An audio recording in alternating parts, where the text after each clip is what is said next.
Ternyata pembantaian di Palestina adalah sebuah rencana yang sudah disusun bertahun-tahun sebelumnya. Siapa yang merencanakan? Ayo kita lihat tayangan berikut ini. Assalamualaikum teman-teman cerita untung. Berita tentang akhir zaman masih saja menjadi perhatian publik. Dari kehadiran Imam Mahdi sampai bangkitnya kekhalifahan Muslim hingga adanya pengendali dunia di balik beberapa peristiwa besar. Mari saksikan pemaparannya bersama Ustadz Rahmat Baikuni hanya di Cerita Untung.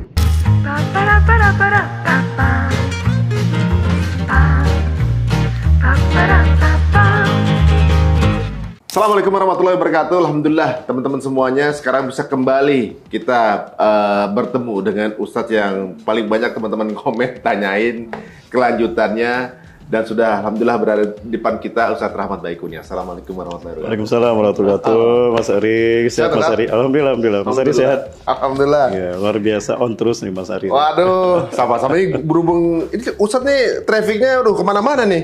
Karena menjelang akhir zaman ini kayaknya semua butuh info. Jadi kemana-mana Ustadz nih. Berhubung lagi di Jakarta, alhamdulillah kita tangkap ini. Iya, nih Ustadz. Banyak yang penasaran dan sepertinya kajian-kajian Ustadz di beberapa waktu yang lalu sebelum-sebelumnya gitu. Orang mungkin banyak yang nggak terlalu menganggap itu menjadi sesuatu yang urgent untuk didengarkan. Tapi pikir kiamat masih nanti, akhir zaman masih nanti dipikir gitu.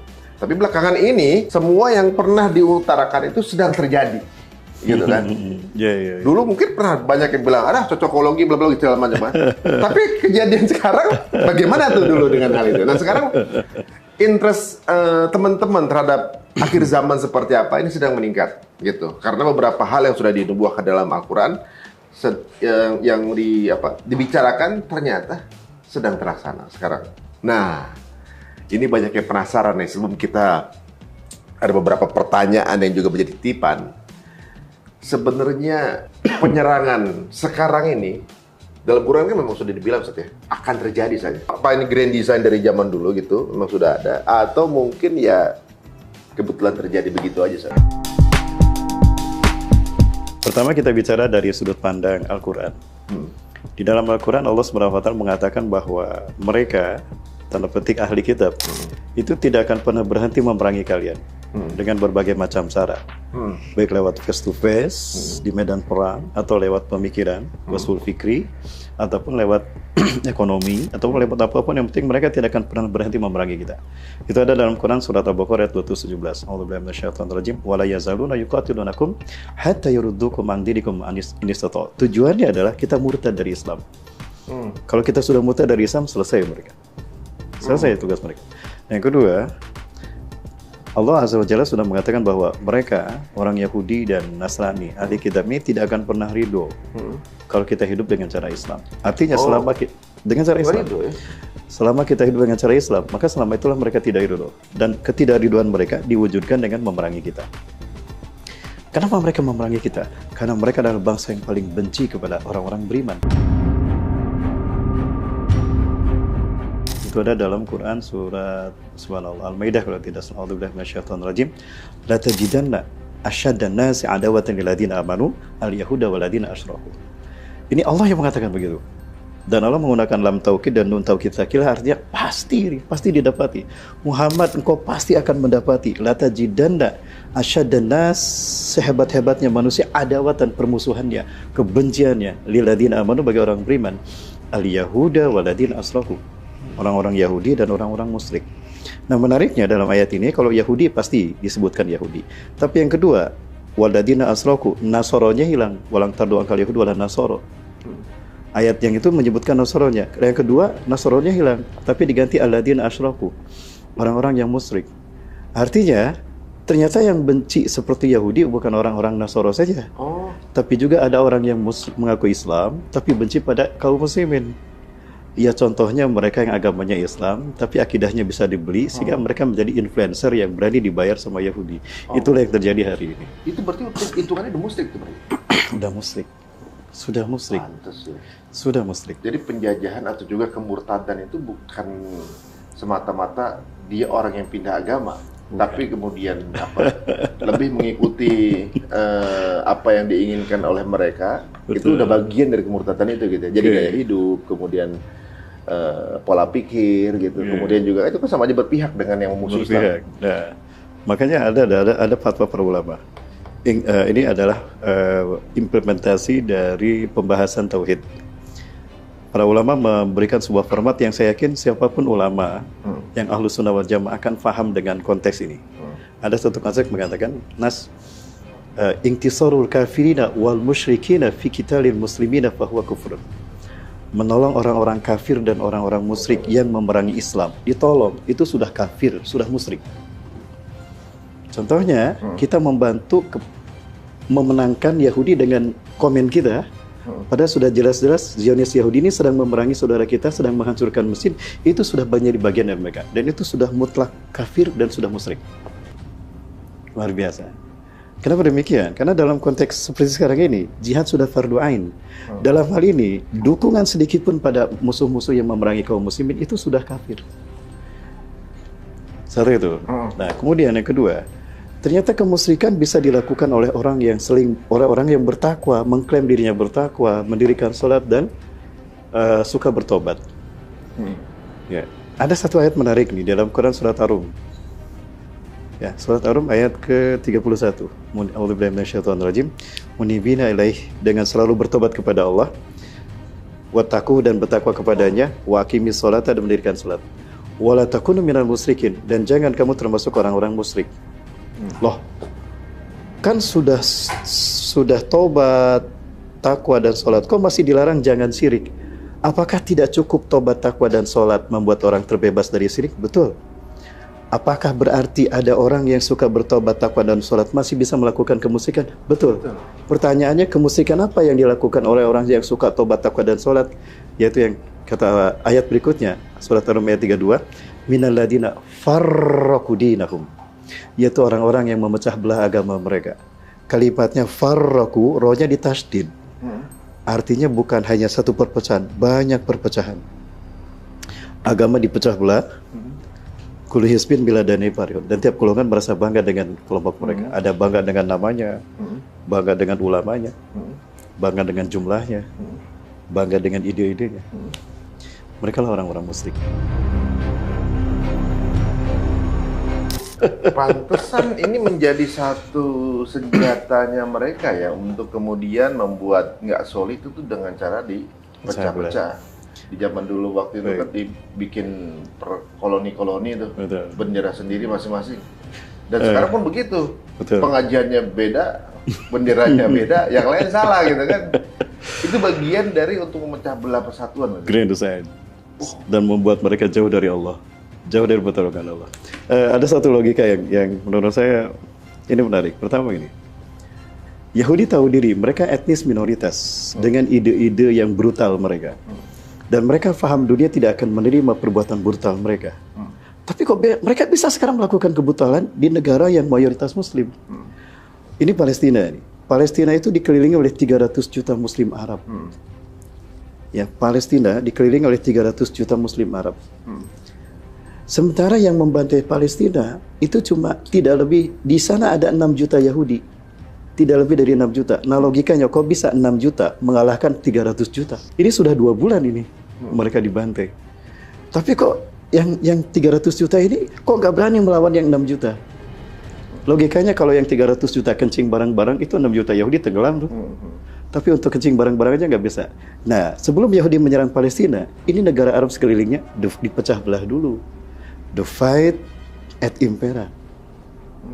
Dipecah belah. Udah dipecah belah, diangkat bonekanya. Jadi pemimpinnya. Angkat ini bener. Kamu mau benar-benar kerajaan apa republik? Saya ingin kerajaan, nenek moyang republik. Oke, tapi boneka mereka ini. Nah, sehingga ketika Yahudi mau membantai Palestina, negara-negara Arab ini sudah dibungkam oleh raja mereka yang menjadi boneka mereka. Dan itu yang terjadi.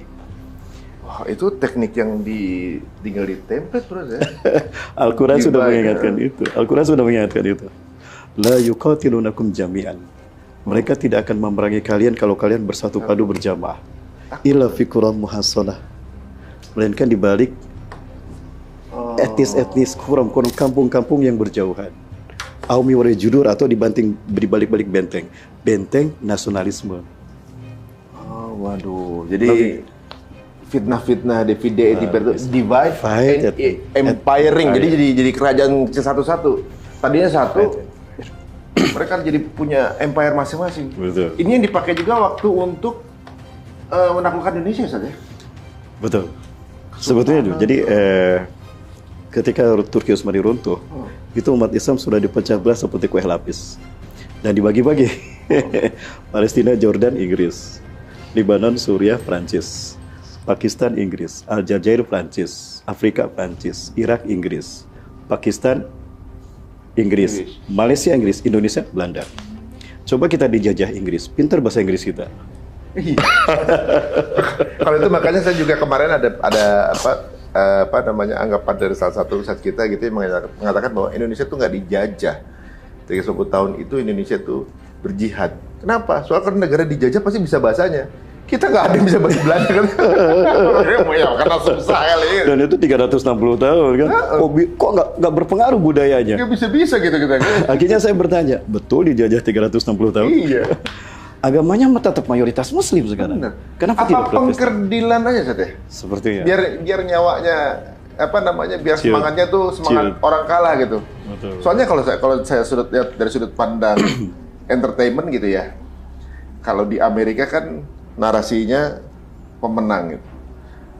Hero pasti dari Amerika. Yeah. Kalau film ada jagoan, pasti Amerika jagoan. Rambo, Avenger segala macam gitu kan. Iya. Kita dengan ditanamkan kita terjajah 30 tahun, kalau sinetron peran utamanya tuh yang dibully ya, yang ditindas, dibully. Kalau jadi judulnya komedi gitu, Betul. yang dibully yang jadi peran utama selalu. Terus kalau saya di sosial media tuh yang terbully victim gitu kayaknya yang didukung gitu. Apa itu pengaruh kali saja? Betul. Seolah-olah kayaknya kita mbak orang kalah gitu kayaknya. Waduh, besok ganti deh, sekarang ganti narasi kita. Waduh, luar biasa. Jadi sekarang ini kalau kita lihat ya, dari penjelasan Ustadz tadi, bagaimana ternyata salah satu teknik untuk membuat umat Muslim itu enggak solid itu dengan cara dipecah-pecah, diberikan kebanggaan atas benderanya sendiri, Ustadz ya. Iya, betul. Tapi di sisi lain, mereka mencoba untuk menyatukan peraturan. Ibaratnya gimana, Ustadz? Mereka kan lagi bikin satu mata uang. Jadi Uni Eropa satu mata uang, kemudian biar jadi satu kebijakan gitu kan. Sebenarnya karena adanya dolar seolah-olah kayaknya kita terpaku pada dolar gitu kan. Jadi alat tolak ukurnya gitu, walaupun nggak di satu bendera tapi seperti nurut aja gitu. Mungkin supaya kita nurut sama dia, kita dipecah dulu kan gitu ya. Betul. Dan yang memimpin boneka mereka. Nah, itu Boneka dia. mereka memimpin. Dan itulah dalam rangka untuk menciptakan shadow government. Jadi kan langkah yang pertama dalam tata dunia baru itu adalah one government in the world. Nah, supaya pemerintah ini ada dalam kekuasaan mereka, maka negara-negara seluruh dunia itu harus sejalan dengan kebijakan Yahudi. Bertentangan dengan kebijakan Yahudi, habis dia. Contoh Libya, Muammar Gaddafi ini dia ingin menciptakan Liga Arab. Dia ingin menyaingi NATO, MEE dan sebagainya. Nah, Kenapa MEE juga mereka juga? mereka juga. Mereka yang buat. Oh. Mereka yang buat juga. Kan ada beberapa perwilayah ya. Amerika, Kanada, Meksiko satu tuh. Eropa satu. Kemudian Afrika satu, Asia satu. Nah, nanti akan menjadi bagian dari mereka ketika masing-masing itu ada dalam leader mereka. Nah, artinya negara-negara di dunia kebijakannya harus sejalan dengan agenda Yahudi. Bertentangan dengan agenda mereka udah habis. Muammar Gaddafi luar biasa kan, dia ingin menyatukan negara Arab, membuat fakta pertahanan Arab, dan membuat kekuatan ekonomi Arab dan kekuatan ideologi. Nah, di antaranya dia ingin menciptakan mata uang kembali pada Quran dan Sunnah, kembali pada dinar dirham. Nah, ini ancaman bagi kehancuran kapitalisme kan, bagi eksistensi kapitalisme. Nah, maka nggak suka tuh, nggak mungkin dibiarkan, maka ditumbangkan Libya. Lalu pemimpin berikutnya ya ganti dengan boneka mereka. Sekarang Libya hancur, artinya umat Islamnya udah hancur. Kemudian Saddam Hussein juga sama, Muhammad Mursi juga sama.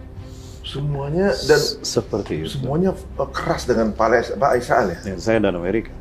Jadi keras dengan Israel, maka ada harapan dia akan ada kemungkinan dia akan diskusi. Dieksekusi. Apa itu jadi dengan King Faisal? Yang di Arab. Sepertinya itu. Begitu juga. Betul. Pantesan sekarang raja-raja pada takut semua kan? Ada takut sama mereka. Betul. Oh, Oleh Yahudi. gitu. Ya. Yang bahaya berarti sekarang Erdogan nih. Dia kan vokal. Nah, itu dia yang saya khawatirkan. kekuatan Bani Rum nanti itu akan tersentralisasi di bagian atas Suriah. Ya, ini menariknya kata Rasulullah, umat Islam akan bersuku dengan Romawi. Iya katanya dia. Ini hadis ya, hadis sahih. Ada dalam kitab An-Nihayah fil Fitan wal Malahib. Kata Rasulullah SAW, Innakum satuslihuna Rum sulhan aminan. Sungguh kalian akan berdamai dengan Romawi dalam keadaan aman. Summa takzuna antum Rum adu mi waraihim. Kemudian kalian bersama Romawi akan memerangi musuh di belakang mereka. Subhanallah, Rasul menyebutkannya di belakang mereka, bukan di belakang kalian. Artinya musuh ini lebih dekat Romawi. di belakangnya Romawi, bukan di belakang umat Islam. Fatung soruna wa tuslamuna wa tuknamun. Kemudian kalian akan ditolong Allah, kalian menang dengan gilang gemilang, kalian akan mendapatkan harta rampasan yang besar. Ya. Kemudian falama wasala fi makani dziturul, dan kalian sampai di padang sabana, qama rajulun min ahli Nasraniyah. Seorang laki-laki dari ahli Nasrani berdiri mengangkat salib. Golabas salib, golabas salib, golabas salib. Salib menang, salib menang, salib menang. Marah tuh umat Islam. Kata siapa salib menang? Kami ada di barisan terdepan, kalian di belakang kami, kamilah yang menang. Didorong tuh si orang yang membawa salib, jatuh ke jurang mati, Muslim yang mendorong dibunuh. Fayak dirurum, Romawi berkhianat kepada umat Islam, naik ke atas. Di mana? Di wilayah yang berbatasan dengan Suriah. Wilayah yang berbatasan Suriah, Turki. Fayajtami'una Rum tahta samanina royah.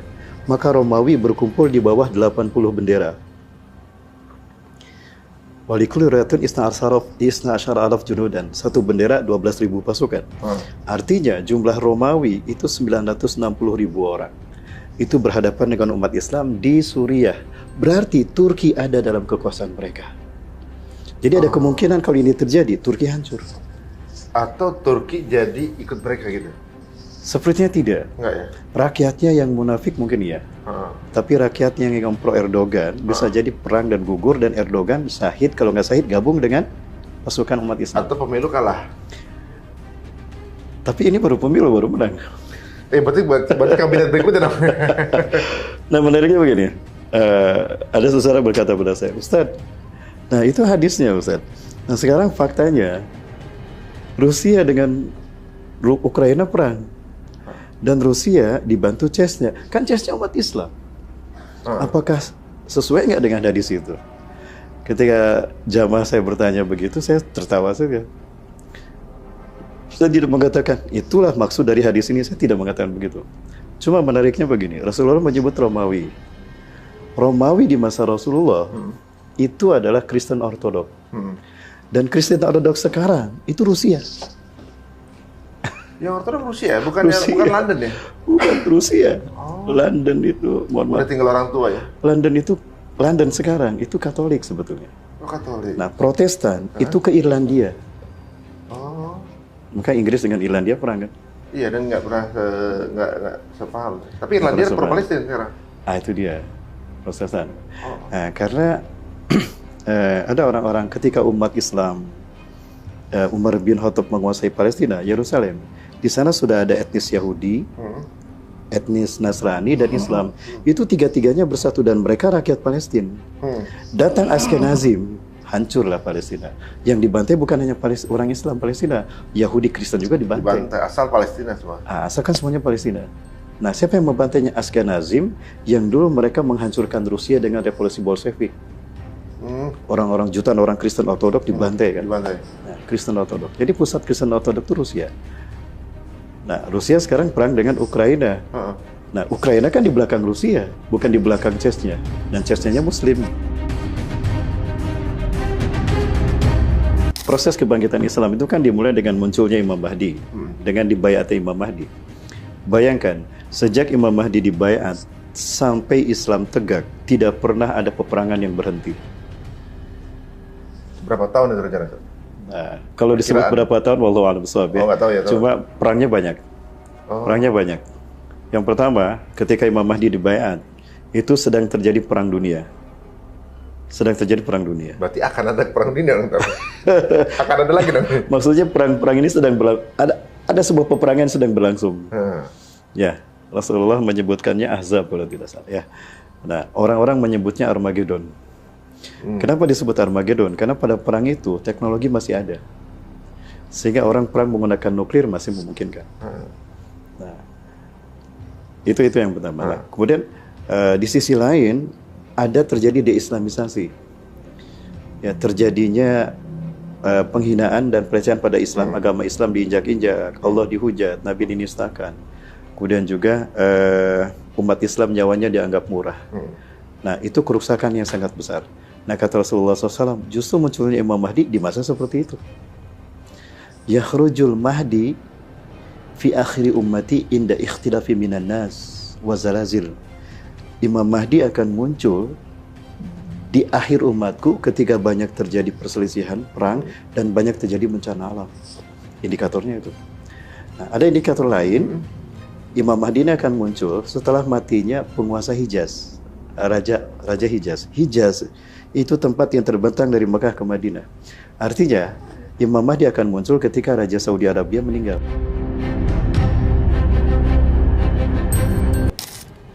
Dan hari ini Raja Saudi tinggal satu, Raja Salman. Yang dimaksud Raja Salman apa MBS-nya nih? MBS itu generasi kedua. Yang disebut raja ini adalah generasi pertama. Semuanya anak Ibnu Saud, Abdul Aziz bin Abdurrahman Al-Saud. Sebetulnya ada yang terakhir, Mukrim bin Abdul Aziz, itu anak bungsu Ibnu As-Saud, Abdul Aziz bin Abdul As-Saud, adiknya Raja Salman. Tapi tahun 2015, helikopter yang dinaikinya ditembak dan jatuh, meledak, meninggal dia. Sehingga putra mahkota jatuhlah ke MBS. Muhammad bin Naif. Tapi Muhammad bin Naif meninggal 2017, 2 tahun setelah Mukrim. Jatuhlah ke MBS. Berturut-turut tapi ya kejadiannya. Betul-betul. Ada yang menyangka itu ada satu... Ada yang kemungkinan besar by design ini 70%. 70%. Wah, ternyata kayak gini bukan hanya di dunia luar ya, bukan di Muslim sendiri ada juga perebutan tahta. Dan lebih ekstrim. Lebih ekstrim ya. Lebih ekstrim. Dalam arti lebih kejam. Yang sampai ada satu wartawan yang dicairkan gitu kan. Aduh, ngeri banget. Ini menarik ya, sampai Ukraina, kemudian tadi ada mungkin kisi-kisi yang bisa akan terjadi di masa yang akan datang bahwa akan ada kerjasama umat Muslim dengan Romawi. Umat Muslim disebut dari mana? Nggak disebut saja. Pokoknya umat Muslim. Umum ya. Akan kerjasama dengan Romawi dan menang. Dan pada saat menang, nanti akan ada yang kemudian berdiri dengan... mengangkat salib. Itu belum kejadian berarti? Ya sekarang informasinya belum ada. Belum ada kan? Belum terjadi. Jadi kerjasama antara umat Muslim dengan Romawinya juga belum terjadi ya? Sepertinya belum. Nanti kalau terjadi udah pasti ibaratnya, oh iya saya kayak pernah denger nih. Nah, makanya ya, jadi teman-teman semua, informasi yang kita dapat sini semua dasarnya langsung dari Quran dan hadis ya teman-teman semuanya. Kalau yang belum, kadang-kadang gini, waktu di zaman ibaratnya kayak di abad 18-an saat terus kemudian bumi itu terjadinya Big Bang teori gitu. Orang-orang bilangnya kan pasti halu loh gitu. Karena ilmunya belum sampai. Quran udah bilang 1400 tahun yang lalu kan. Betul. Ketika di abad 19 bahwa ada Big Bang teori, orang baru ngeh bahwa itu di Quran udah bicara 1400 tahun yang lalu gitu. Kalau sekarang mungkin ketika belum kejadian, orang akan banyak yang menyangka sesuatu itu. Ngayal gitu kan. Kan gitu. Jadi ibaratnya nggak apa-apa. Siapa tahu ketika terjadi itu tayangan kita masih ada, Sat. Biar mereka lihat lagi dan kemudian paham. Seperti yang sedang terjadi juga di Palestina kan, banyak yang sudah katanya melihat kejadian sebelumnya. Kemudian terjadi sekarang gitu kan. Jadi ada beberapa hal yang saya rasa kayaknya memang perlu kita ketahui, dan tinggal kita mempelajari kira-kira dari apa yang dikatakan oleh Al-Quran dan hadis ini mendekati ke yang mana. Jadi ibaratnya polanya akan sama saja. Akan sama. Nah, sekarang saya balik lagi pertanyaan di awal, Sat. Sebenarnya siapa, Sat, yang ngedesain ini semua, Sat? Jadi ibaratnya kalau dari cerita Ustadz berarti kan sebenarnya baru berawal sejak runtuhnya Daulah Islamiyah kan berarti. Iya. Semua di grand design segala macam ini. Sebetulnya bukan baru dimulai di situ. Untuk realisasinya ya. Oh, jadi rencana udah jauh hari? Desainnya udah jauh hari. Oh. Desainnya udah ada. Tapi konteks semacam ini mungkin agak sulit untuk memahami, untuk memahamkannya, karena bagi mereka yang jarang intens dengan Quran, hadis, sejarah, mungkin akan alergi dengan penjelasan ini. Tapi fenomena alergisitas ini ada sejak zaman sahabat. Oh gitu? Percaya tidak? Dan mungkin sekarang tidak populer ya, karena memang jarang orang yang bisa membuktikan fakta ini dengan pendekatan dalil yang lebih qat'i. Begini, Abu Hurairah adalah sahabat Rasulullah yang paling banyak meriwayatkan hadis. 5.364 hadis. Padahal hidup hanya 3 tahun di masa akhir Rasulullah SAW. Ada yang bilang 5 tahun. Tapi beliau menjadi orang yang paling banyak meriwayatkan hadis. Nah, menariknya, ketika Abu Hurairah radhiyallahu an akan meninggal dunia, itu beliau menyampaikan, demi Allah, aku mendapatkan 2 bejana ilmu dari Rasulullah SAW. Ya, aku mendapatkan 2 bejana ilmu dari Rasulullah SAW. 1 bejana ilmu demi Allah sudah aku sampaikan sepanjang hidupku kepada kalian. Namun ada 1 bejana ilmu yang belum pernah aku sampaikan kepada kalian. Sampai hari ini aku sembunyikan. Karena aku takut jika ilmu ini aku sampaikan, bejana ilmu ini aku berikan pada kalian, maka leherku ini jaminan taruhannya. Maksudnya bahwa bejana ilmu itu, hadis Rasulullah ini kalau aku sampaikan, orang nggak akan percaya. Bahkan mungkin saya dituduh gila. Atau mereka akan menghukum saya dengan memenggal leher saya. Atau dianggap yang sebelum itu palsu semua. Disebut palsu semua. Cocok logi semua. Abu Hurairah mengatakan demikian. Nah, saya kaget. Emang apa yang disembunyikan Abu Hurairah? Penasaran, Zat. Apa, Zat? Emang apa? Nah, ternyata ada ulama, hal ini ternyata diungkapkan oleh seorang ulama abad kedua Hijriah, berasal dari bumi Syam, Palestina. Dan faktanya, manuskripnya ada di Museum Nasional Turki. Bahwa ternyata fakta-fakta Perang Dunia Ketiga sudah disebutkan Rasulullah SAW dalam hadisnya, yang sama Abu Hurairah disembunyikan. Sampai akhir hayatnya, menjelang wafat, baru disebutkan. Karena Abu Hurairah takut, para sahabat nggak akan paham. Emang apa yang Abu Hurairah sembunyikan? Rasulullah dalam hadis-hadis itu menyebutkan arus, alhir, Amerika. Arus. Siapa arus? Alhir. Siapa alhir? Kucing besar. Siapa kucing besar? Negara berkaca. Siapa negara berkaca? Amerika. Ratu dunia. Amerika. Siapa negara ratu dunia Amerika? Sahabat kan nggak tahu. Nah, ini akan membuat saya dituduh gila. Mungkin ini satu ruang. Nah, konteks ini yang terjadi sekarang. Ketika saya mengungkap fakta-fakta ini, dulu saya dicemooh, saya sebut peramal, saya disebut cocok logi. Sekarang satu persatu terjadi. Itu bukan karena kebenaran kata-kata saya, tapi itu pembuktian kebenaran Quran dan Sunnah.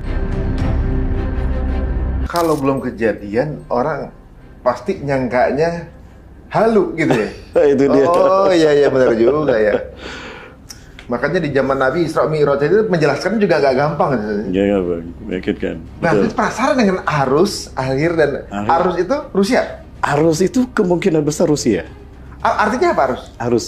Jadi gini, ini Rasulullah SAW dalam bejana ilmu yang dikatakan oleh Abu Hurairah itu ternyata hadis Rasulullah tentang perjalanan Perang Dunia Ketiga.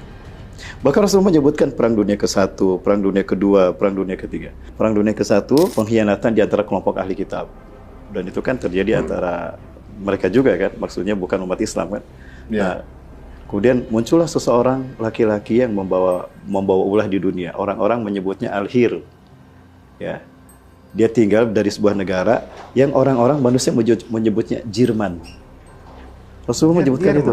Orang-orang menyebutnya Jerman dan dia bernama Al-Hir. Ya. Dan dia dikuatkan oleh negara yang dia dikenal orang dengan nama Arus. Ya.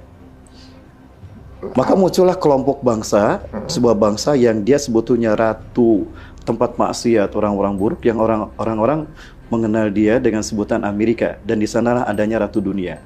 Orang-orang menyebutnya ratu dunia Amerika. Itu ada di hadis? Ada dalam hadis yang disembunyikan Abu Hurairah. Yang pada saat itu Abu Hurairah berpikir, kalau aku sebutkan, orang akan menuduh saya gila, apa, atau mungkin nyawa saya taruhannya. Makanya disembunyikan. Demi Allah sekarang kalian akan menyaksikan aku akan mati. Aku takut menyembunyikan ilmu. Ini sekarang aku sampaikan. Nah, menariknya itu Sekarang faktanya terjadi. Step by step perang dunia ketiga, perang demi perang yang disebutkan dalam hadis itu sekarang terjadi.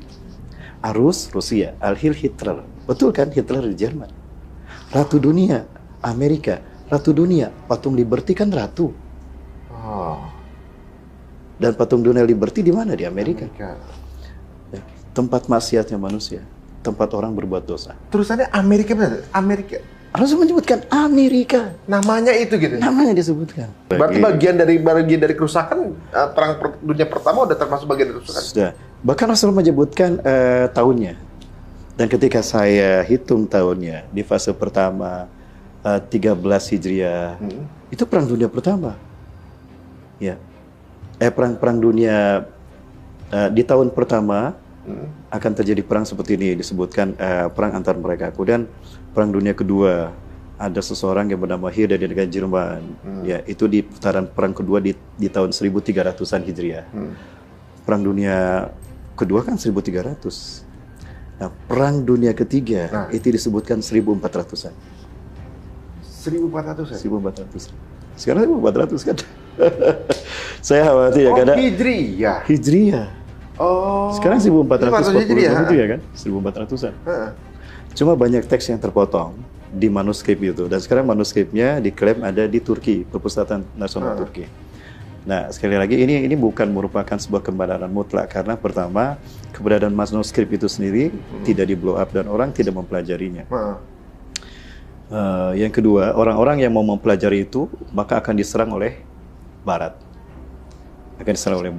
Malah mereka yang kepengen tahu. Bahkan mereka yang menggali itu dan mereka merancang strategi untuk hal itu tidak terjadi. Kalau bisa mereka udah tahu duluan. Betul. Dan bagaimana menunda atau juga menghambat biar itu kejadian kan. Betul, gitu. betul. Dan mereka berharap Hitler bisa hidup lama kan gitu. Hitler apa namanya?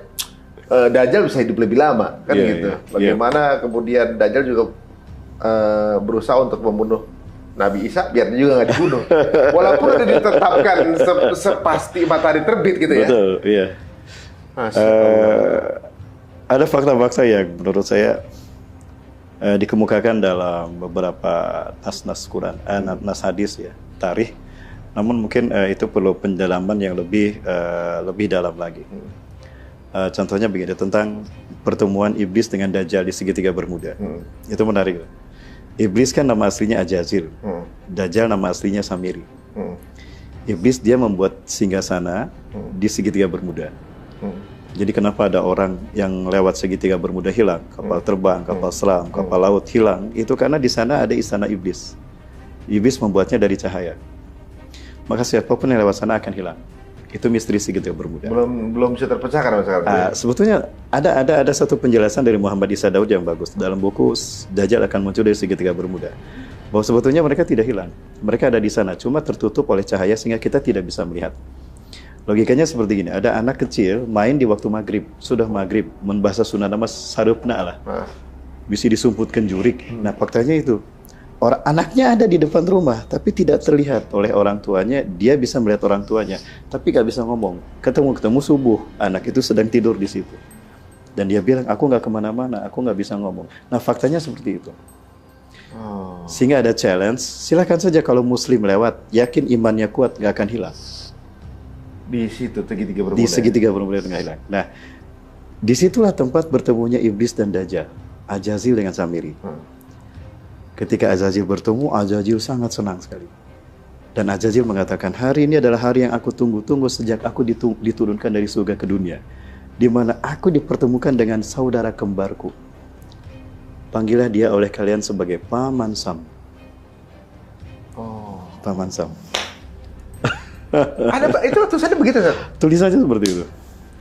Ini kajian, ini beberapa data yang saya baca. Itu dulu banget ketika WTC hancur. Ketika WTC dihancurkan, itu referensi itu saya baca. Qadarullohnya, referensi itu hilang semua. Ketika teman-teman ada yang menyerang. Sampai saya lupa, itu bukunya mana? Bro, mana bukunya? Udah dibakar, saya takut dicari sama. Seperti itu. Sayangnya seperti itu. Sehingga saya kehilangan data-data itu. Waduh. Berarti sebenarnya pun yang akan terjadi itu sudah ditulis ya? Sudah ditulis. Cuma memang challenge-nya bagaimana menghadirkan manuskrip itu atau tulisan itu sulit ya. Jadi sulit sekarang sekali. yang mempelajari juga sedikit karena itu disembunyikan sama Bu Roy. Betul. Waduh, dan sebenarnya Ustaz, kalau semuanya ini kan sudah didesain gitu ya. Dan ternyata sudah diramal juga di Quran. Akan ada yang mendesain nih soalnya, akan ada yang mendesain, ada yang mengatur, yang membuat kehancuran segala macam nih. Ini berarti kalau kita lihat dari cerita Ustadz episode sebelumnya, ujung permasalahan pangkal dari kehancuran dunia ini paling banyak dilakukan oleh Yahudi. Mereka sebagai eksekutor di lapangan. Eksekutor lapangan. Ya, karena hakikatnya ketika iblis dan dajjal bertemu, dan itu dalam kacamata Quran, dalam logika Quran Sunnah, itu pasti terjadi. Itu pasti terjadi. Karena bagaimanapun iblis tidak bisa sempurna mewujudkan ambisinya menghancurkan manusia yang diungkapkan di hadapan Allah. Ya. Suma la'atiyanahum min baina aydihim wa min khalfihim wa min an yamin wa shimalin fala tajidu aktsarum syakirin. Aku akan datang dari depan mereka umat manusia, dari belakang anak cucu Adam, dari kanan kiri, dari kanan ditipu dengan bisikan-bisikan kebenaran supaya tidak ikhlas, supaya ria, dari kiri ditakut-takuti oleh ini. Itu iblis tidak bisa leluasa sempurna mewujudkan ambisinya kepada umat manusia. Kenapa? Karena dia tidak terlihat, dimensinya berbeda. Dia dimensi gaib, manusia dimensi nyata. Qadarullah sama Allah dirangsang, istidrot, lahir manusia yang perilakunya mirip dia. Tapi ya untuk dari segi gaya hidup ya bisa ada orang yang kemudian hidupnya seperti si makhluk ini. Iya, betul. Sebagai penggambar manusia juga bahkan sampai selaknat ini nih kekejaman nih, misalnya kayak gitu kan. Nah, cuma yang menjadi pertanyaan saya tuh gini. Semua yang terjadi kayak perang dunia gitu kan. Perang dunia, kemudian mengontrol currency, membuat kebijakan perbankan dunia. Itu kan grand design, Betul. Yang diatur itu bukan satu RT, satu rumah, satu komunitas, tapi yang diatur adalah dunia. Dunia, betul. Kan dalam rangka untuk menaklukkan berbagai negara dengan berbagai kebudayaan, tata cara segala macam. Itu kan diperlukan pengetahuan yang lebih untuk itu gitu. Iya. Apa mereka ini sepinter itu saya paham. Maksudnya betul. Itu kan lagi pula bukan hanya jangka pendek, jangka panjang tuh bertahun-tahun gitu dia udah tahu ini kalau ini lawan ini, ntar lama-lama ini kita bisa punya negara di Palestina gitu kan. Betul. Udah di sana. Istiqomah banget mereka tuh kan ya untuk pasti itu. Mereka tidak bergeser sedikit pun. Selalu terjadi. Jadi begini. Istiqomah dari manusia. Ya, betul. Jadi gini, Mas Ari, itu lanjutannya tadi. Ketika iblis dan dajjal bertemu di segitiga Bermuda, ya, lalu kemudian mereka merancang untuk melakukan berbagai macam rekayasa, manusia konspirasi untuk menguasai dunia. Nah, mereka lah yang berada di balik layar. Nah, siapa pelaku dari keinginan mereka? Pelayan setia mereka. Siapa pelayan mereka? Pelayan setia mereka adalah Yahudi Ashkenazim. Yahudi Ashkenazim ini akan dicerdaskan lebih cerdas dari manusia siapapun. Karena Rasulullah SAW mengatakan Dajjal itu Allah berikan karunia kecerdasan 60 tahun di atas akal jenius manusia. Jeniusnya Bill Gates, jeniusnya pemilik Facebook, Twitter, itu adalah ciptaan Dajjal. Ketika manusia baru bisa menciptakan pesawat mendekati kecepatan suara, Dajjal itu kecepatan pesawat karya dia itu 5 km per detik.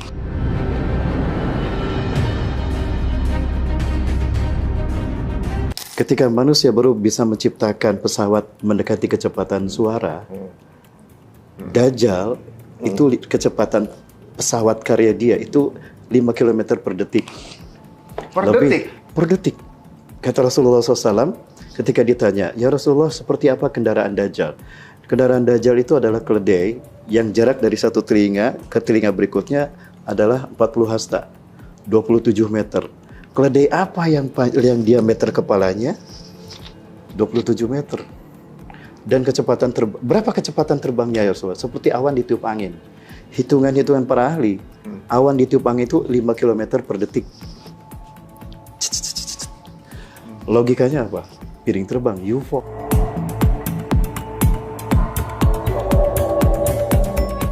Artinya teknologi Dajjal sudah lebih cerdas daripada manusia. Yang paling jenius. Berapa itu? 60 tahun. Dan kalau kita lihat proyek-proyek desain Yahudi, itu perencanaannya 60 tahun sebelumnya. Dan itu selalu terjadi 60 tahun berikutnya. Dan itulah yang dibuat dalam Illuminati Card Game. Oh, Step by step-nya. nyambung tuh. Step by step-nya.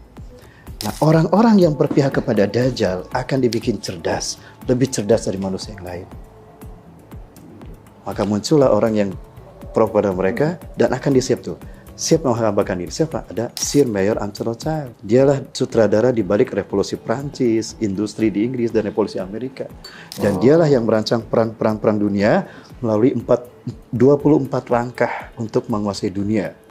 100 tahun kemudian, 1879, oleh Theodor Herzl, dinobatkan sebagai, diresmikan sebagai Protocol of Science.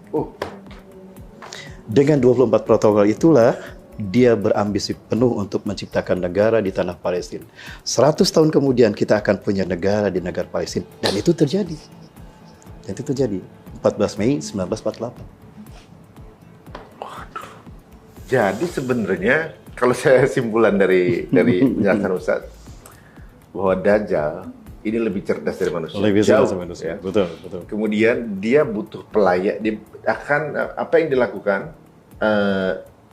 SOP lapangannya, pelakunya adalah pelayannya dia. Pelayannya dia adalah yang sekarang itu bangsa Yahudi. Bangsa Yahudi asli. Awalnya dari Silor tadi, gitu kan. Betul. Dan berarti yang dia hanya melakukan step-step yang diinfokan ke dia. Betul. Bukan dia yang pintar, tapi dia diinfokan gitu ya. Untuk lakuin ini, dan dijadikan sebuah buku, dan buku itu jadi patokan dalam mendapatkan satu state. Israel State itu. Kalau saya tahu kan, kalau nggak salah Ustaz, Freemason Card itu tahun 1960. Kalau nggak salah ya, 50 apa 60 gitu, 60. Kalau itu di 50 atau 60 saya lupa tuh. 1950 kayaknya. 50 ya? 50-an. Berarti 60 tahun sebelum kejadian itu ya, berarti 2010 malah ya. 2010. Jadi proses-prosesnya berjalan itu. Dan 2010 itu sebetulnya bukan hanya satu sisi ya. Ada yang mungkin step by step mereka yang sudah terlaksana, tapi ada yang udah, ada yang belum gitu. Tapi tidak di blow up oleh media. Ada yang cover story gitu. Ada yang behind the scan. Yang dikedepankan ini. Sebagai contoh ini. Ini terkait dengan WTC. Ya, WTC itu sebetulnya dihancurkan sebagai cover story. Untuk menutupi agenda besar Amerika. Tahun 95, Amerika kehabisan minyak. Sementara minyak bagi Amerika itu kan ruh bagi negara mereka yang megapolitan. Dan satelit mereka memperlihatkan bahwa Irak dengan Afghanistan itu memiliki minyak yang kalau digabung bisa memperpanjang usia Amerika 150 tahun ke depan. Bagaimana caranya playing victim biar punya hak untuk ngambil minyak itu? Itu dia. Aduh, pinternya. Sekali lagi, kan siapa dalangnya? Cerdasnya 60 tahun sebelum manusia. Iya. Bagaimana caranya biar bisa dia boleh ngeruk tanpa disalahin? Caranya dengan cara hancurkan WTC. Kebetulan di Afghanistan Taliban ada Usama. Irak ada Al-Qaeda Irak. Al-Qaeda dan Usama satu link. Lalu bagaimana posisi Saddam Hussein? Tuduh aja punya senjata pemusnah massal untuk membantu mereka terlibat terorisme ini. Ujung-ujungnya ngambil. Diledakkanlah WTC, tuduhkan pada Usama dan Al-Qaeda, dan tuduhkan pada Saddam Hussein yang membantu dan tidak takut pada Amerika karena sudah menyiapkan senjata pemusnah massal. Maka Amerika atas nama PBB punya hak untuk memerangi terorisme. Padahal itu maksudnya. Ketika hancur Al-Qaeda, hancur Irak, maka Afghanistan dan Irak akan dipimpin oleh boneka mereka. Di Afghanistan muncul Hamid Karzai, di Irak pun sama, maka minyak ngalir begitu saja pada Amerika. Aduh. Cover story-nya itu. Persis tragedi kemarin Gaza, sama juga. Ada apa jadi gitu? Sama juga. Jadi sebetulnya tragedi 7 Oktober itu cover story. Cover story dari? Cover story. David Ben Gurion adalah Perdana Menteri Zionis Israel. Legend itu. Ya, Perdana Menteri dan pendiri negara Israel.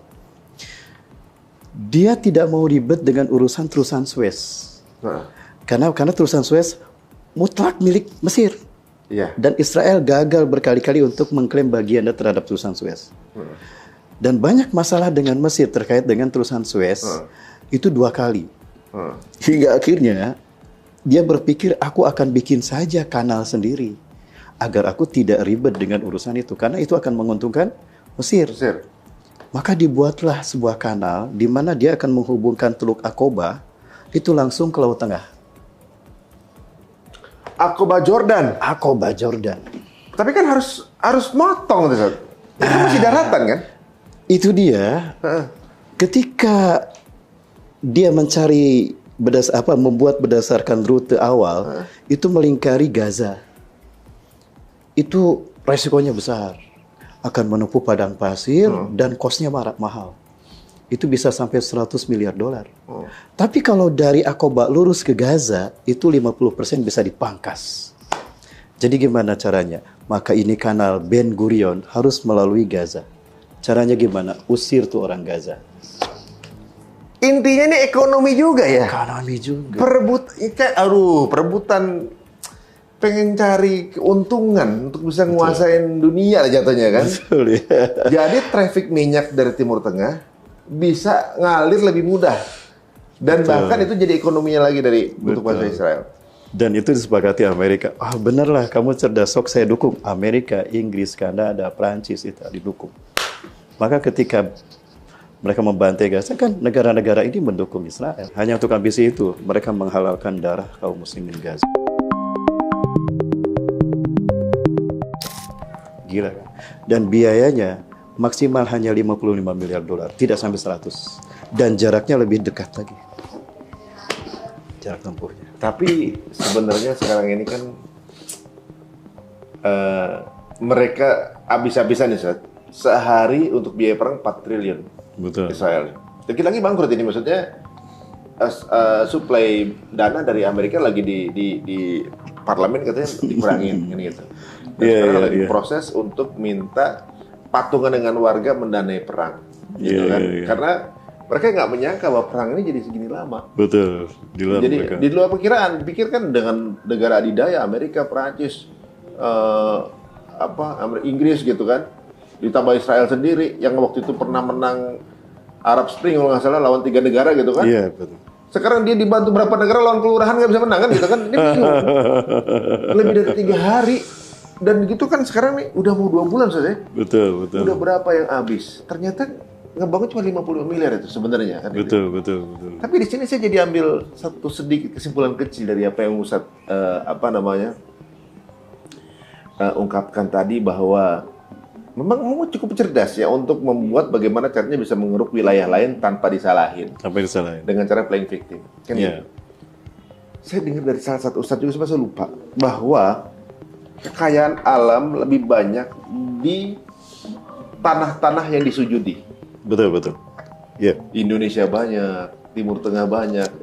Kekayaan alamnya itu benar-benar tinggi gitu. Nah, justru di tempat-tempat lain yang nggak sujud itu nggak punya kekayaan alam, tapi jadi ngiler mau ngambil. Betul. Karena orang kalau lagi kesulitan kan pemikirannya jadi cerdas. Betul. Bagaimana caranya untuk bisa ngambil itu gitu kan? Bisa ngambil kekayaan alam itu.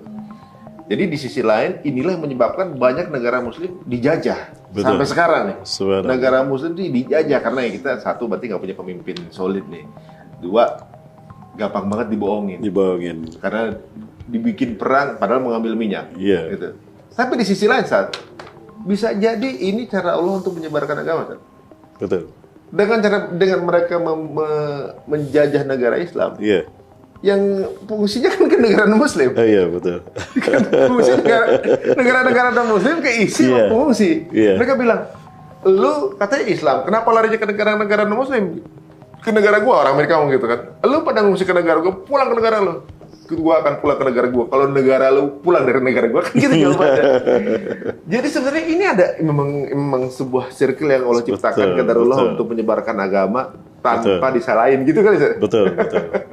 Itu tadi, jadi satu keyakinan kita sebagai seorang muslim bahwa Allah tidak akan diam atas apa yang dilakukan orang-orang zalim di muka bumi.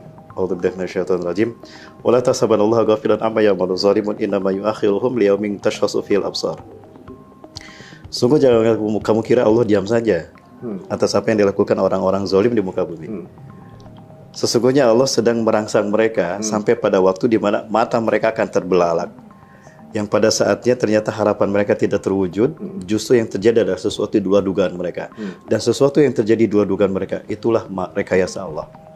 Wa makaru wa makarallahu khairul makirin. Mereka membuat tipu daya, Allah membuat tipu daya, dan tipu daya Allah pasti menang. Ketika memerangi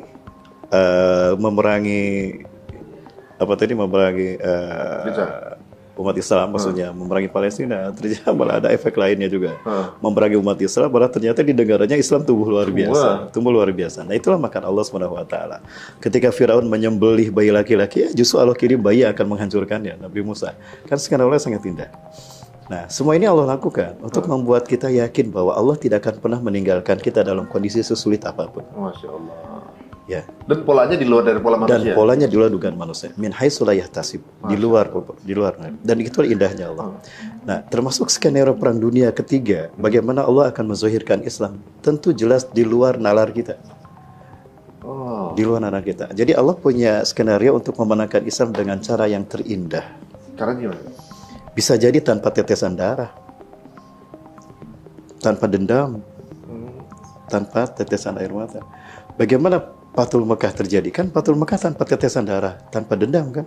Hanya dengan takbir, tahmid, tahlil, dan tasbih tumbanglah kemusyrikan Arab. Dipikir bakal perang. Padahal tidak. Sehingga hilangnya teknologi, kan Islam itu zahir ketika teknologi tidak ada. Betul-betul senjata kita hanya iman dan doa saja. Ini mirip sebenarnya dengan yang terjadi di Gaza. Betul. Kalau pola pemikiran kita, itu Gaza udah tinggal kalah doang. Harusnya.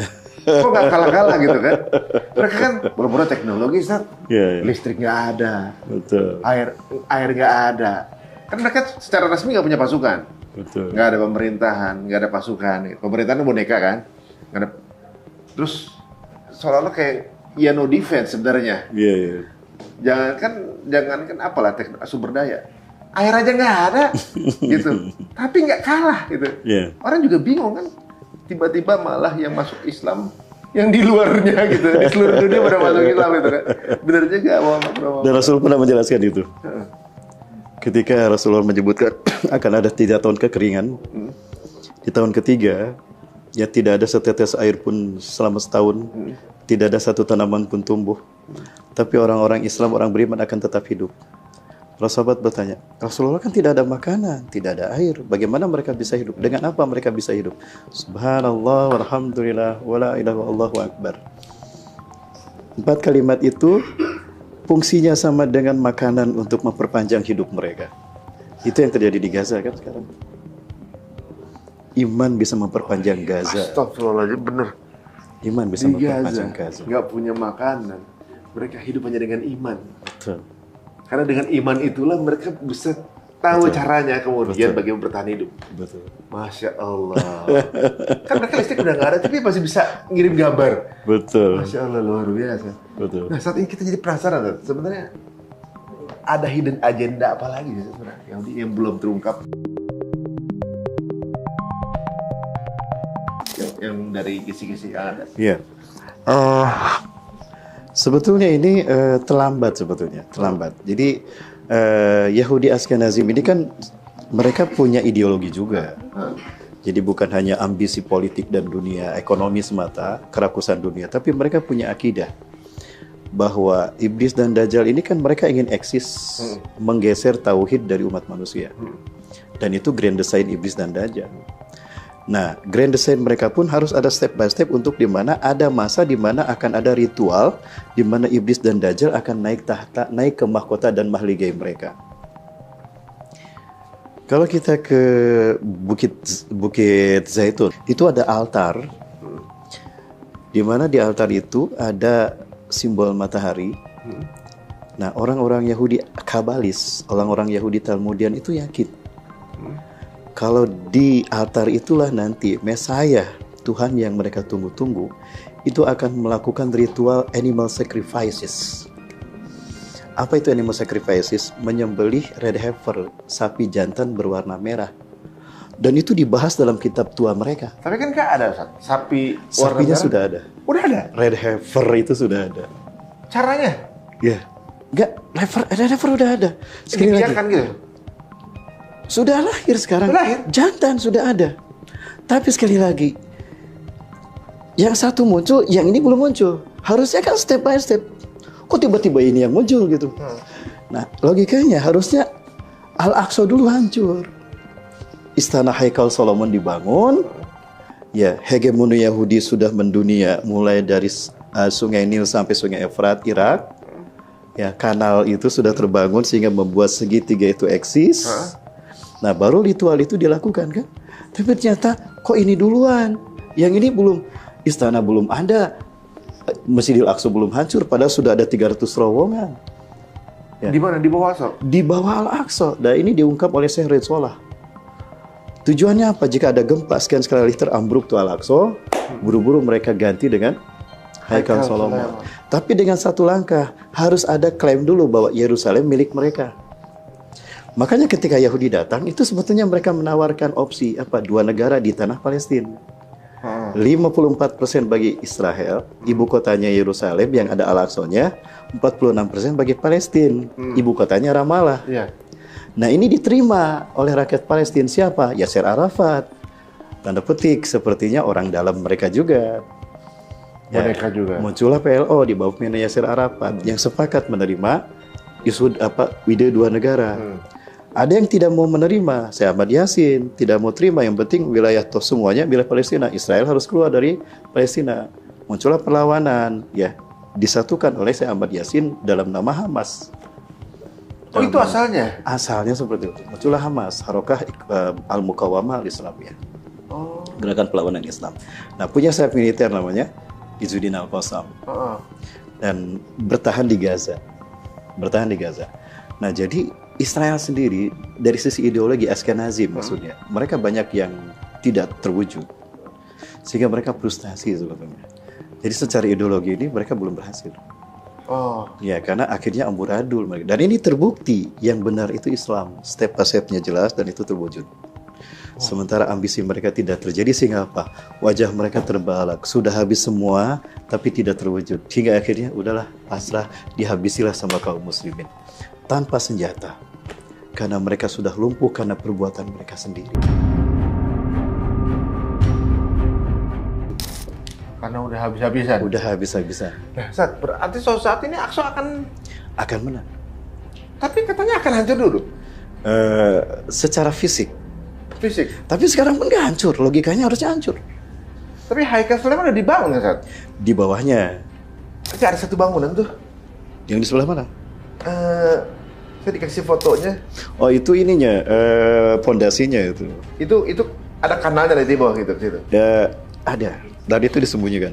Dan jadi sebetulnya begini, mereka sudah membuat roadmap the historical of Jewish in the world, ya, from from prophet period, ya, dari negara, dari nabi-nabi mereka terus sampai nanti yang akan datang. Dan itu sudah canggih. Dan itu yang ditutup dari dunia. Nah, dan itu subhanallah di bawah Masjidil Aqsa. Nah, ketika Al-Aqsa nanti hancur, itu tinggal ditambah saja ke atas, eksis aja. Dan itu dalam waktu cepat. Orang jadi ngeh nggak kalau itu udah, itu ininya Haikal Sulaiman? Itu versi mereka sebetulnya.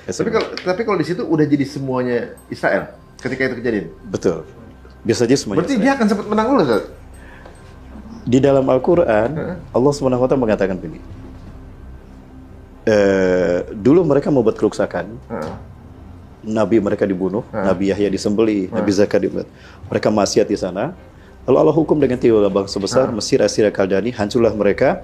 Bahkan Kaisar Titus Romawi membuat mereka porak-poranda sehingga mereka sporadis mengungsi kemana-mana. Kemudian Allah mengatakan dalam Quran surat Al-Isra itu ayat ke-4 sampai 8, "Tsumma radadna lakumul karrah 'alaihim." Kemudian aku kembalikan kesempatan kalian, hai Bani Israel, untuk menguasai kembali Palestina. Wa amdadnakum bi amwalin wa banin, dan kami kuatkan kalian dengan harta yang mengalir terus pada kalian dan pasuk anak-anak yang banyak. Wa ja'alnakum aktsara nafira, dan aku akan menjadikan kalian golongan yang banyak. Qadarullah, kalau kita lihat peta konstelasi mereka hari ini, itu sudah terjadi. Kembalinya mereka ke Palestina pasca Holocaust, Perang Dunia Kedua. Dan udah banyak sekarang. Dan mereka sudah banyak. Dan negara-negara dunia memberikan kompensasi. Iya, ke dia. Mengalir terus kepada. Nah, itulah kerusakan kedua yang akan mereka lakukan. Pertanyaan saya, kebiadaban mereka hari ini, apakah mungkinkah ada yang lebih biadab daripada ini? Belum ada kan? Saya kira tidak ada. Bisa jadi ini merupakan indikator mereka sedang menggali kuburan yang kedua untuk kemudian Allah hukum dengan hukuman yang kedua. Dan hukuman yang kedua sama seperti yang pertama, 3 bangsa besar. 3 bangsa besar yang akan Allah datangkan untuk menghabiskan mereka. Islam, Syam, pasukan Syam, Palestina, Suriah, ada Izzuddin Al-Qassam. Nanti kekuatan Syam akan muncul. Imam Mahdi sebelum ke Mekah untuk ibadah haji akan membuat kekuatan di Syam dulu. Maka akan muncul pasukan Syam, Palestina, Suriah. Bukan Libanon, bukan Jordan. Libanon, Syiah, Hezbollah kan? Jordan, underbow Inggris. Ya, Terence Edward Lauren kan pendirinya juga itu. Jadi nggak mungkin. Jadi Palestina, Suriah. Yang kedua, Khurasan. Khurasan itu Afghanistan. Ada Taliban. Dan Taliban tidak terkalahkan. Kata Rasulullah, pasukan Panji Hitam dari Khurasan, tidak ada negara yang bisa mengalahkan sampai menang. Sampai bendera mereka berkibar di Al-Aqsa, di Elia. Nah, siapakah Khurasan? Siapakah pasukan Nasrullah dari Afghanistan? Tidak ada kekuatan lain kecuali Taliban. 97 Rusia kalah. 2015 Amerika kehilangan 2.600 pasukannya. Sehingga Joe Biden menariknya pada tahun 2020 kan. Terbukti Taliban paling kuat. Sekarang imarahnya ada di mereka. Yang ketiga, Asia Tenggara. Asia Tenggara ini akan berhimpun antara Muslim Melayu Indonesia, Melayu Malaysia, Melayu Patani, Melayu Moro, akan bersatu menjadi bendera merah putih. Karena hakikatnya merah putih adalah bendera Nusantara. Dan ini yang belum Allah pilih memimpin kebangkitan Islam.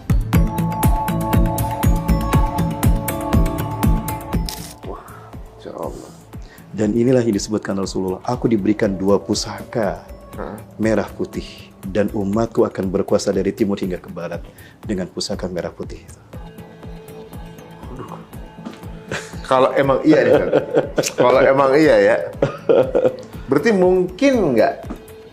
Ada kemungkinan, walaupun belum tentu ya, ada kemungkinan nggak Imam Mahdi hadir kitanya masih melek? Kalau melihat dari hadis-hadis kemudian peta sekarang, kemungkinan besar bisa. Bisa juga. Jika Allah selamatkan kita. Karena sebelum proses Imam Mahdi itu memimpin dunia, akan ada perang besar yang menghabiskan banyak manusia di muka bumi. Bisa jadi 2/3. Besar banget dong tuh. Itu dia. Mungkin itu perang dunia ketiga. Bisa jadi. Dan itu yang dikemukakan oleh Abu Hurairah. Yang Abu Hurairah sendiri takut menyampaikannya.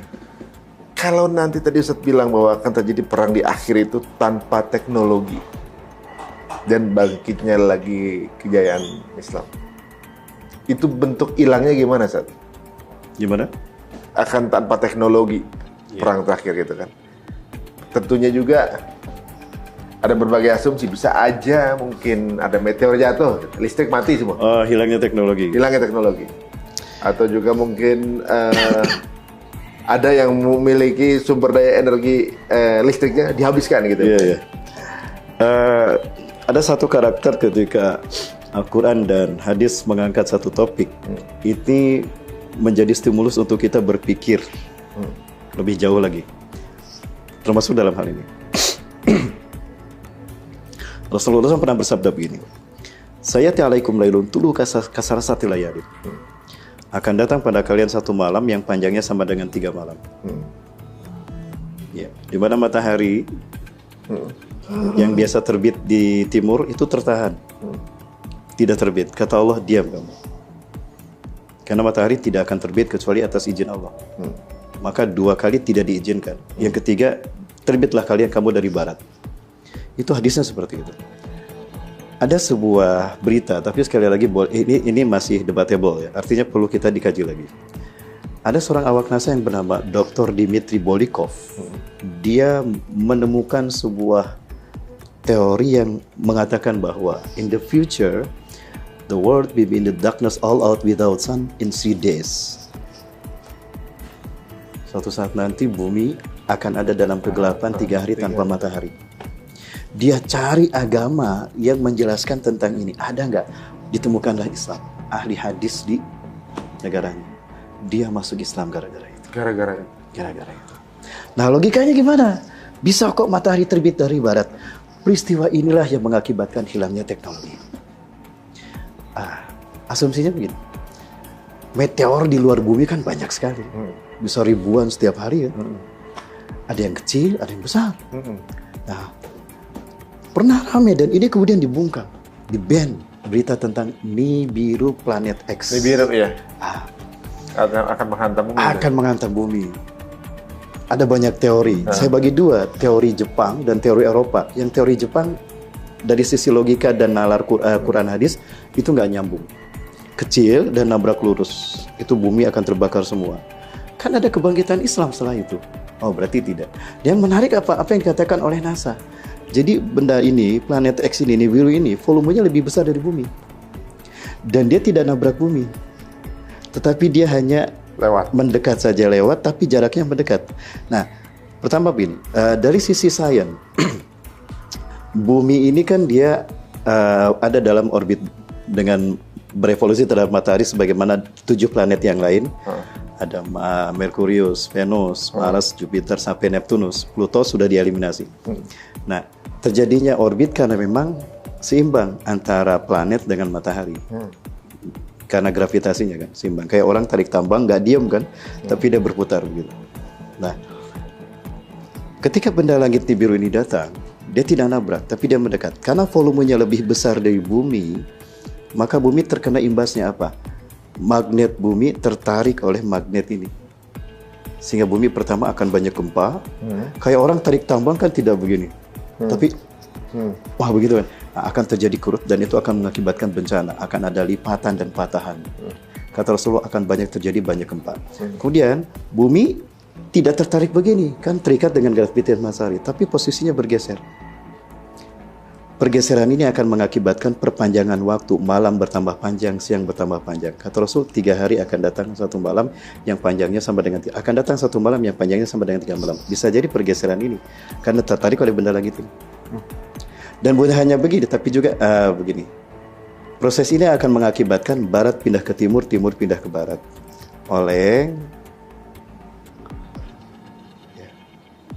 Dan ketika ada pada jarak terdekat, magnet bumi akan tertarik ke magnet ini. Sehingga habis magnet bumi, itulah cara proses teknologi hilang. Benda langit ini pergi, mendekat ke satu titik ke matahari, bumi kembali ke posisi utara. Ke utara, selatan ke selatan. Tapi posisi barat ada di timur, posisi timur ada di barat. Maka ketika matahari terbit seperti biasa, posisinya ada di barat. Posisinya ada di barat. Itu yang penjelasan dari profesor itu? Dr. Dmitry Bolikov sesuai dengan Quran dan sesuai dengan hadis Rasulullah SAW. Kemudian benda langit ini mendekat ke matahari, tidak kuat meledak dia. Boom. Ada hadis namun lemah. Bahkan dikatakan maudu. Akan terdengar ledakan suara keras di pertengahan bulan Ramadan di hari Jumat. Jika itu terjadi, sujudlah kalian kepada Allah. Mintalah berdoa dan ucapkanlah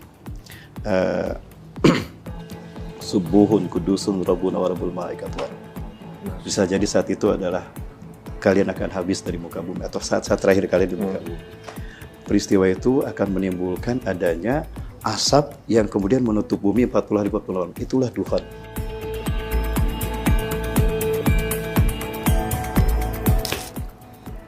Asap dari pecahnya itu? Pecahnya.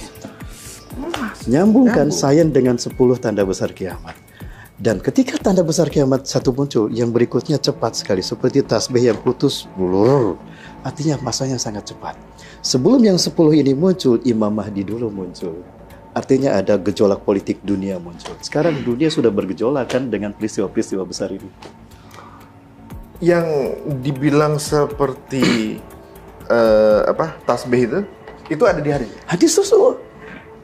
Soalnya ada dari Huzaifah bin Usaid. Riwayat Imam Muslim dan Imam Ahmad.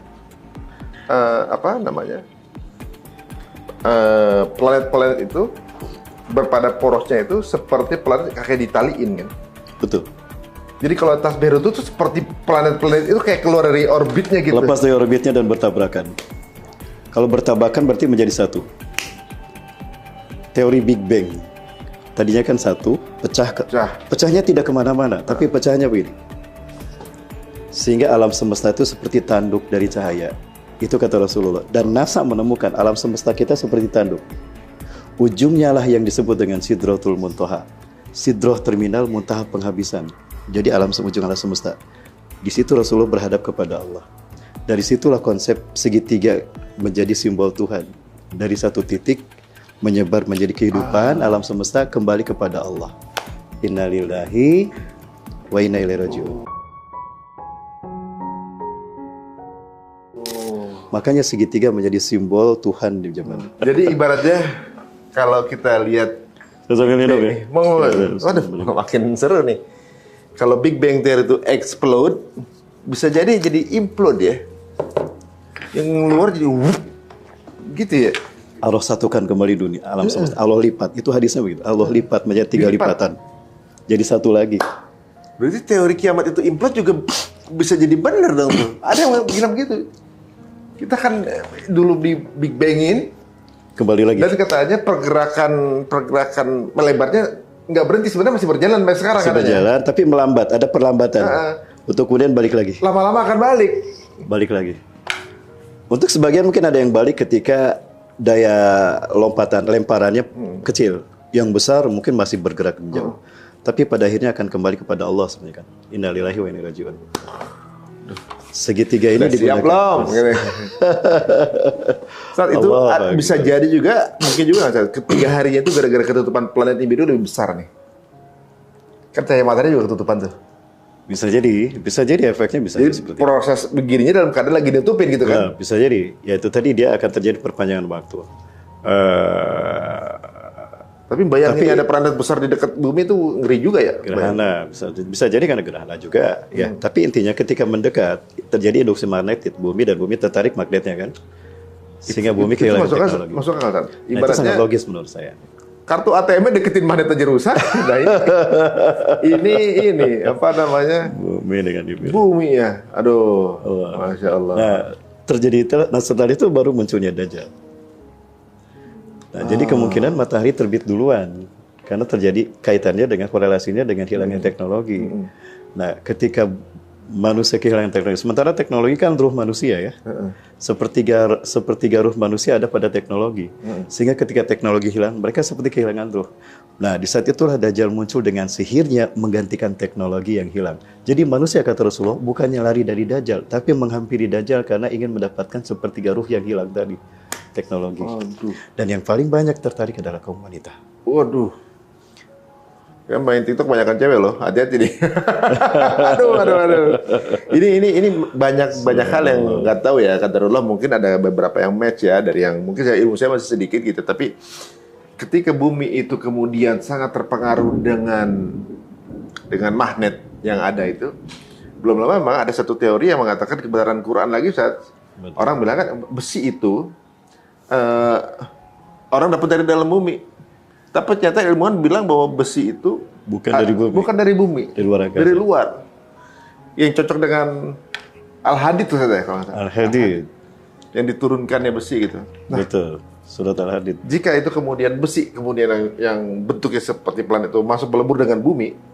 Jadi salah satu bagian dari bumi ini besi. Ketika ada kemudian magnet, pengaruhnya besar. Betul.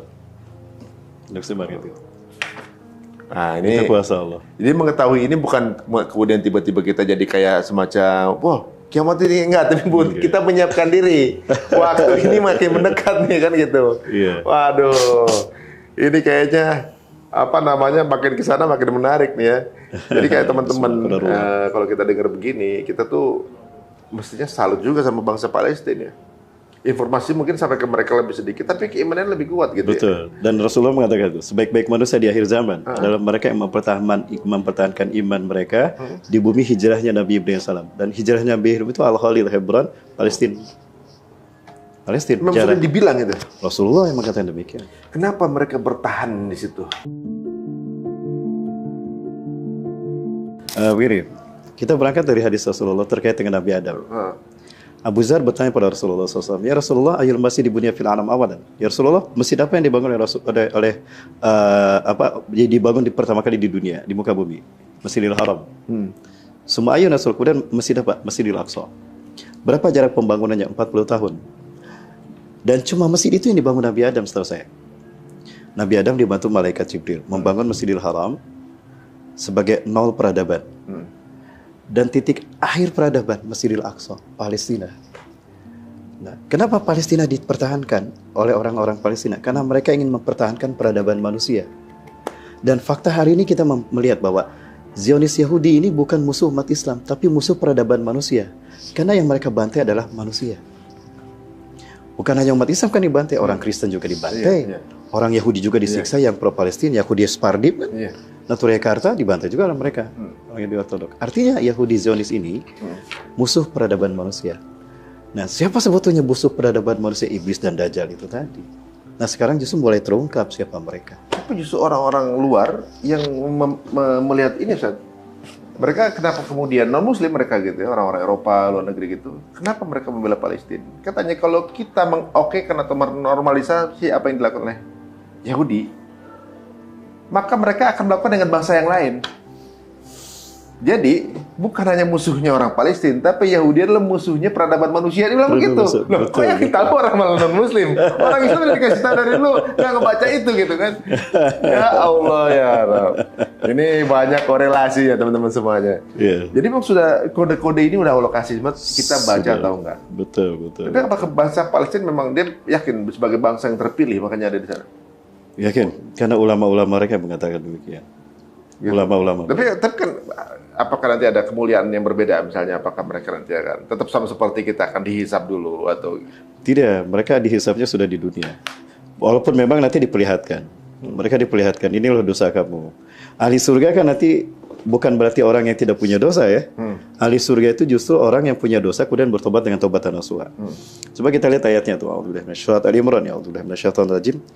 Wasari'u ila magfirati min rabbikum wa jannah. Bersegeralah kamu kepada ampunan dari Allah dan surga yang lebarnya, bukan luas. Arduha samawati wal ardu uiddatil muttaqin. Yang lebarnya seluas bumi dan langit disediakan untuk orang bertakwa. Disuruhnya kepada ampunan Allah dulu, bukan kepada surga.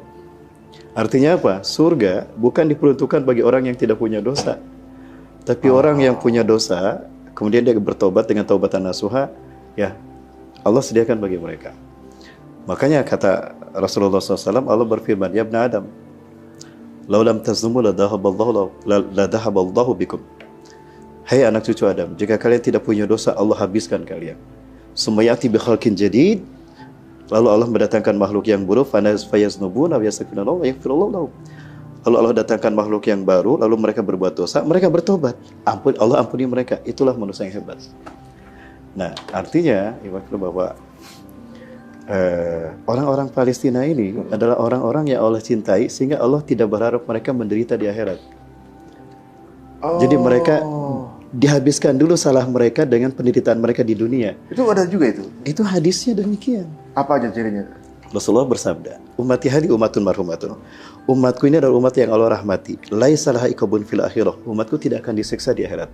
Ajilatizu fid dunya. Allah segerakan kesusahan mereka, penderitaan mereka di dunia. Dengan cara apa ya Rasul? Satu, dengan huru-hara fitnah. Dituduh teroris, radikal ekstremis, memegang Islam seperti memegang bara api kata Rasul. Tapi istiqomah sampai akhir hayat, habis dosanya. Yang kedua dengan bencana alam. Habis fitnah, bencana alam. Bencana alam. Setelah bencana alam, wabil qasli, wabil haraj, dibantai oleh musuh-musuh Islam. habis dosa mereka, mereka masuk surga. Ciri mereka masuk surga, harum darah mereka. Sekarang harum di Masya Gaza. Allah. Sekarang harum di Gaza kan? Jadi memang terlihat secara zahir seperti kalah. Seperti kalah. Pada dasarnya mereka menang. Difitnah, kena bencana, dan dibantai. Dibantai. Orang melihat seperti kalah, pada dasarnya mereka menang gitu ya. Betul. Dan itulah keyakinan Palestina. Anak-anak pun meyakini seperti itu. Dan mereka kayak nggak ada, makanya kita ngelihat yang belum meninggal pun ngerasa mereka tulis nama, yakin akan meninggal gitu. Yakin. Dan apa kata anak-anak? Logika mereka adalah logika manusia yang sejati, nurani yang berbicara, bukan usia. Kalau dilihat usia, belum bisa mereka berpikir dengan nalar seperti itu. Itu nalar orang dewasa. Jangan kalian sebut Gaza mati. Kalian jangan tangisi kami karena jasad kami dirobek-robek. Kami tidak mati, kami masih hidup.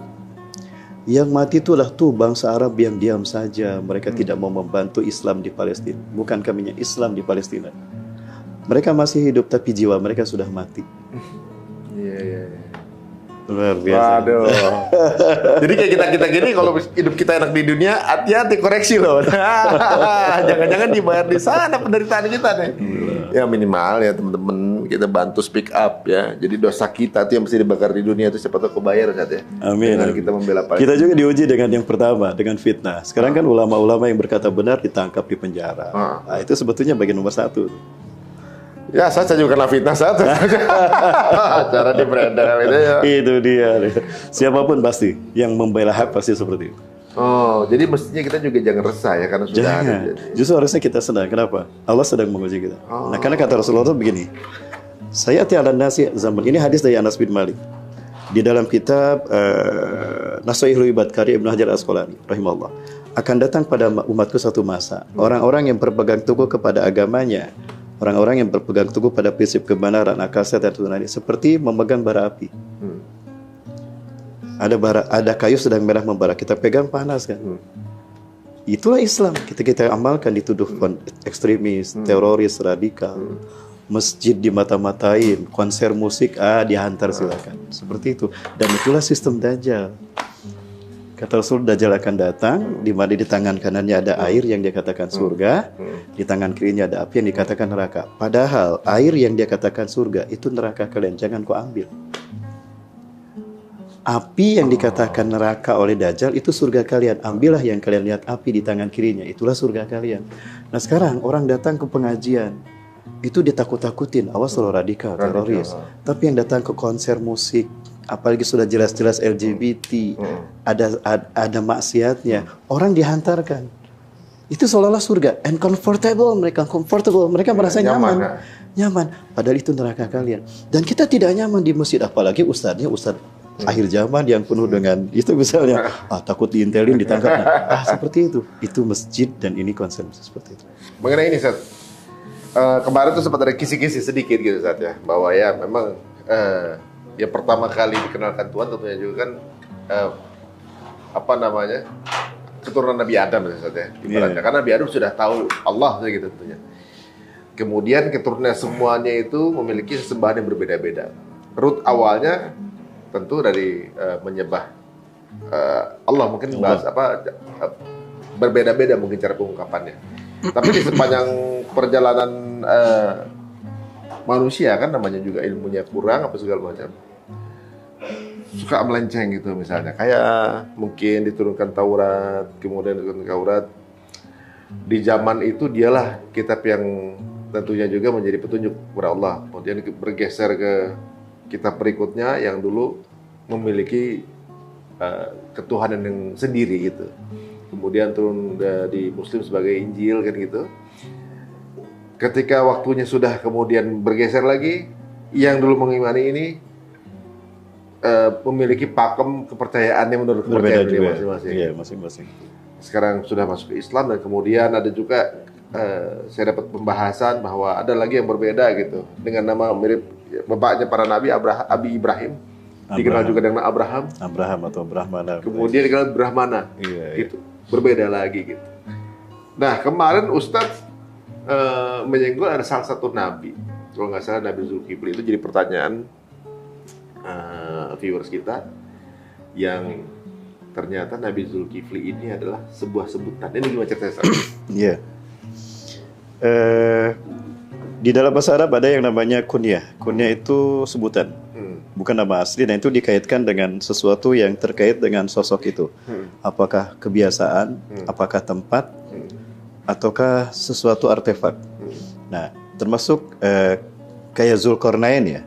Zu itu yang punya, kayak Wallahu Dzul Fadlil Adzim, dan Allah Maha mempunyai keutamaan yang besar. Zulkarnain, kenapa disebut Zulkarnain? Karena dia punya dua tanduk. Satu tanduk kornun, dua tanduk kornain. Maka disebut Zulkarnain. Kenapa? Dia raja Mesir yang stylisnya pelontos botak tapi ada kepang dua. Itu seperti tanduk. Zulkarnain. Itu yang disebut dengan Viking. Tanduk itu korn ya? Kornun itu bahasa Arab. Zulkarnain, dua tanduk. Nama aslinya bukan Zulkarnain, tapi bukan. Amnikhatep. Masa dengan nama bahasa Inggris ya, korn juga ya? Horn. Itu dari bahasa Arab. Horn. Banyak bahasa Arab yang menjadi bahasa Inggris juga. Kemudian Zulkifli pun demikian. Zu yang mempunyai kifal itu candi. Jadi Zulkifli adalah nabi yang mempunyai candi. Oh, jadi itu bukan nama asli? Bukan nama asli. Dan di Al-Quran tidak disebutkan nama aslinya siapa. Yang lain Ibrahim, Nabi Musa, Nabi Nuh, alaihi wassalatu wassalam, Nabi Muhammad aja Muhammad. Tapi yang ini tidak. Zulkifli. Nah, kenapa demikian Allah sebenarnya? Itu untuk membuat kita bisa mencari, mengeksplorasi agar kita belajar sejarah. Zulkifli maksudnya pemilik temple? Candi, yang mempunyai temple, candi, temple, haikal, pemilik temple. Tapi kalau haikal punya. Nah, dan kalau kita lihat tempel-tempel yang ada di dunia, itu tidak terlepas dari Dewa Matahari. Apa hubungannya antara Begini, Zulkifli karena dengan Dewa? tempel-tempel itu sebetulnya, tempel itu dibangun untuk membuat manusia dekat kepada Sang Pemberi Kehidupan. Dan pemberi kehidupan itu menurut filosofi manusia zaman dulu, ancient Egypt itu adalah itu adalah matahari. Mereka percayanya Tuhan adalah matahari. Tuhan itu matahari. Di zaman Nabi Ibrahim, Seperti mereka Nabi punya Ibrahim dewa juga matahari. mengira bahwa Tuhan itu Nabi matahari. matahari. Namrud itu mengaku dewa matahari. Karena memang benda yang paling ibaratnya mungkin kalau dibandingkan dengan benda-benda lain gitu, Yang punya efek langsung pada kehidupan itu matahari. Nah, maka banyak pengungkapan berbeda-beda, namun pada dasarnya sama. Kayak di Mesir ada piramida. Piramida kan dibangun tidak sembarangan. Dia ada vortex point dan itu terkait dengan energi. Orang dulu sudah tahu sumber energi itu matahari. Maka muncullah yang namanya piramida di Mesir, zigurat di Meksiko, ya, di suku Maya, suku Inca di Brazil, suku Maya Amerika Latin. Di Asia itu candi. Di Asia itu candi. Nah, maka Nabi Zulkifli ini tidak banyak disebutkan. Kemungkinan besar, ini ada ahli-ahli yang menyebutkan kemungkinan besar dia adalah nabi yang berdakwah di Asia.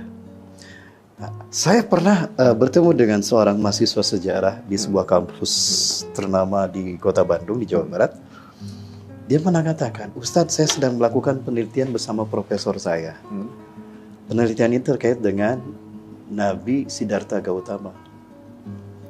Satu itu. Yang kedua, terkait dengan kitab Brahmana.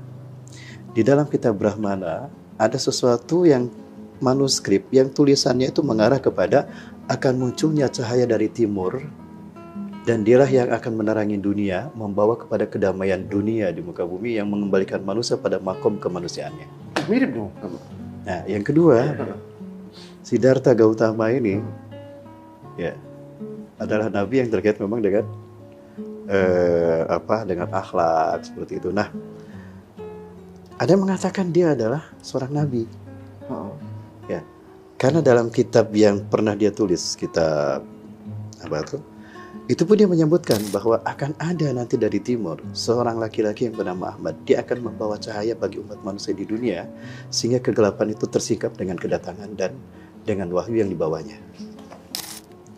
Nah, hal ini yang kemudian menjadi stimulus untuk para pakar sejarah untuk melihat ada apa sebutnya di sana.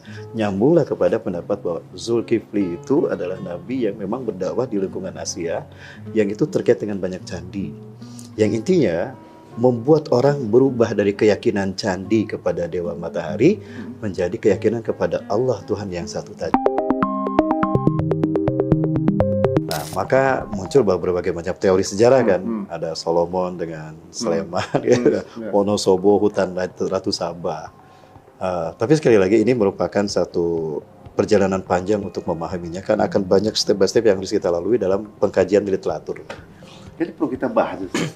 Kalau kita bahas, boleh segala suatu saat kita bahas. Kita bahas yang lebih detail gitu ya. Boleh. Apakah ada hubungannya sama Sunda Empire gitu? Bisa jadi.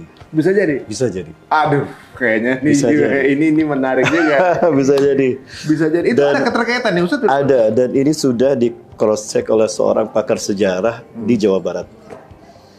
Justru beliaulah yang mengangkat isu ini sehingga kita bisa menemukan adanya korelasi antara keyakinan ini dengan politik di negara yang ada keyakinan ini.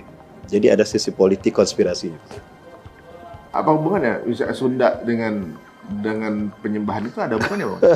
Ada satu isu yang diangkat, wacana yang diangkat oleh seorang pakar sejarah bahwa ternyata Sunda ini, menurut beliau ya, bukan nama etnis tertua di Jawa Barat. Tetapi itu adalah nama dari Dewa Matahari. Sunda itu diambil dari 3 suku kata. Sunada, api agung yang abadi, dan itu matahari. Dan keyakinan kepada Dewa api agung matahari ini itu di Jawa Barat berada di Purwakretos yang kemudian dikenal dengan nama Purwakarta. Di Purwakarta inilah leluhurnya Dewa Matahari. Sehingga istilah bagi leluhur Dewa Matahari tempat itu dinamakan Parahyangan. Parahyang, Pak tempat, Ra matahari, Hyang leluhur. Parahyangan. Kayaknya kita mesti bahas lebih dalam, lebih detail ya. Maksudnya apakah ini kemudian, dan jadi teori-teori yang ada kemudian disinkronkan, dan apa korelasinya juga dengan akidah kita gitu ya, ibaratnya yang tentunya juga. Ini jadi menariknya begini Ustaz. Dengan penjelasan Ustaz ini saya juga jadi berpikir di kepala saya gini ya. Memang banyak sekali keyakinan gitu ya di dunia ini ya, bukan hanya Islam gitu ya. Tapi kok banyak kemiripan. Contohnya, kita kalau umrah pakai baju ihram. Tapi baju yang dipakai Mahatma Gandhi dan Shaolin mirip ihram juga. Nah, itu betul, gitu kan. Betul. Kita diminta untuk memakai hijab wanita tuh. Tapi di Nan gitu, pakai juga hijab. Betul. Bahkan wanita termasuk Yahudi juga ada hijab. Ketika di Wailing Wall itu laki-laki perempuan dipisahkan. Dan mereka juga wudu dulu. Itu dia, wudu dulu juga. Bahkan wanita-wanita mulianya di zaman yang digambarkan di zamannya Nabi Isa itu kan ada fotonya, lukisannya yang kita sebut ya, saya sama nyebut gitu ya. Beliau pakai hijab. Betul. Gitu, dan kemudian ada lafaz la ilaha illallah gitu kan di sana gitu. Jadi apakah sebenarnya selama ini kita tuh diberikan sebuah misteri, ini turunnya satu, pencernaan kita aja yang berbeda gitu.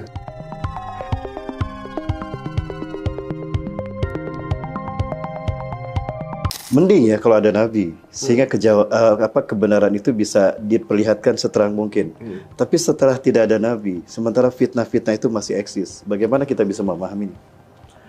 Nah, inilah yang terkait dengan apa yang Rasulullah sampaikan, bahwa setelah kebenaran pada Quran dan Sunnahku terhenti, maka kebenaran berikutnya yang akan muncul bagi umatku sampai hari kiamat adalah mimpinya orang-orang beriman. Ru'yatus shadiqah minal mu'minin. Mimpinya orang-orang beriman. Nah, maka mimpinya para ulama keturunan Rasulullah SAW banyak bermimpi tentang ini.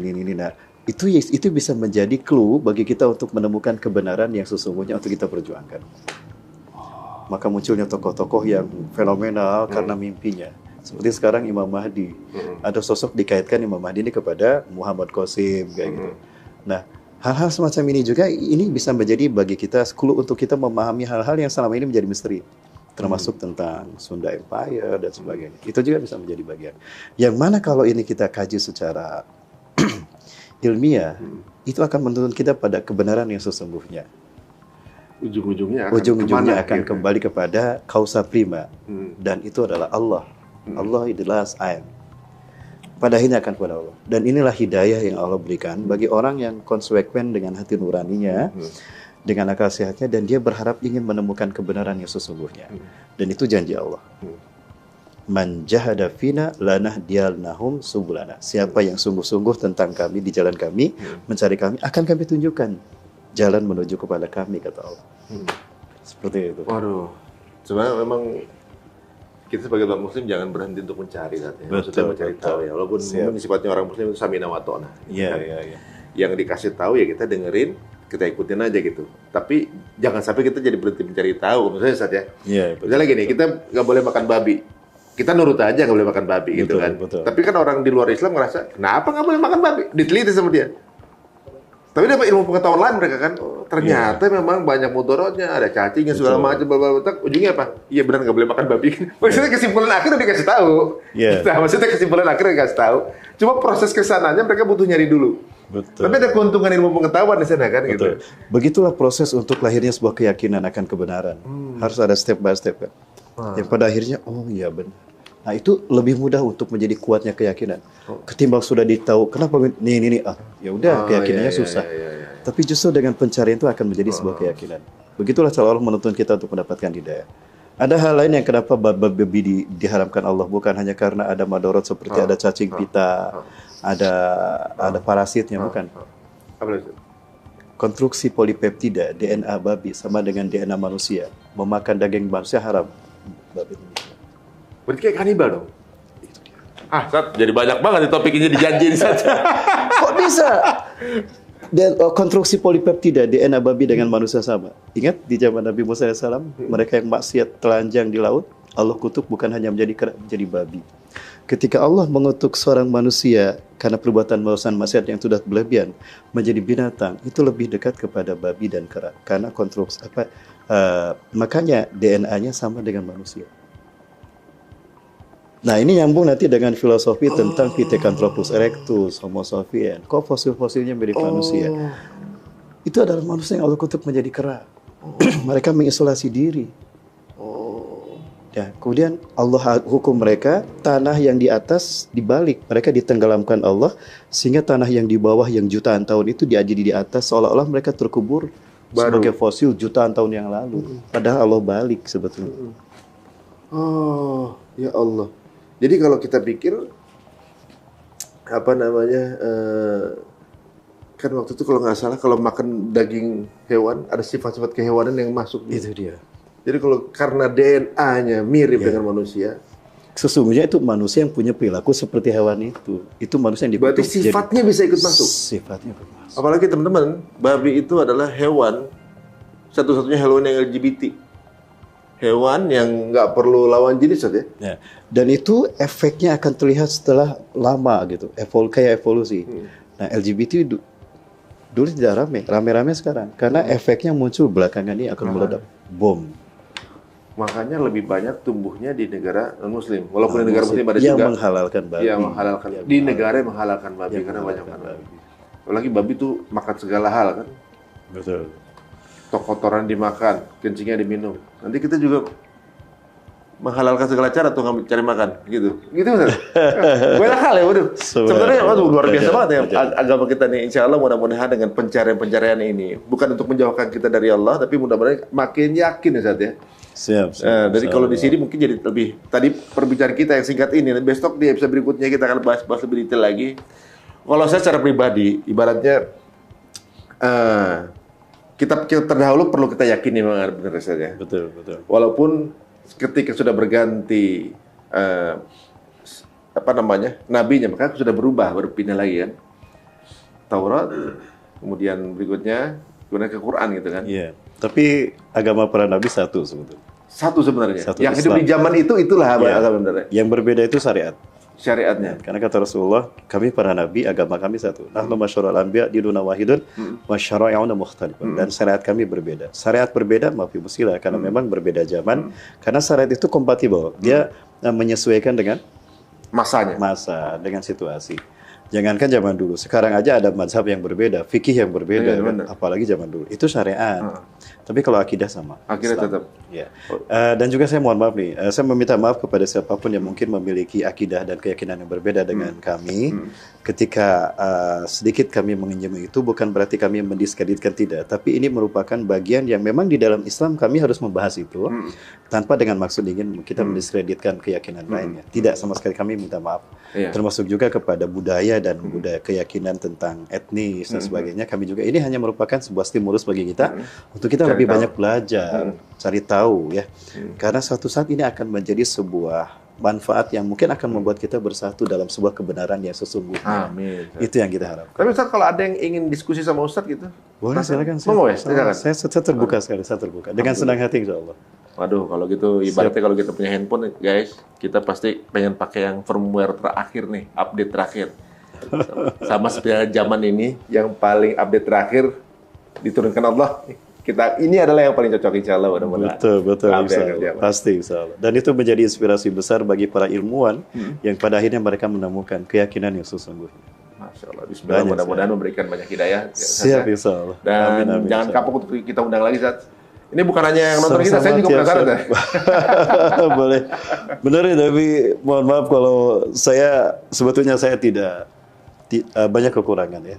Siapapun banyak kekurangan. Tapi saya senang bisa berbagi, insya Allah. Ya, Dengan senang hati saya senang ini sekali justru bisa berbagi. membuka satu menyentil lah ibaratnya.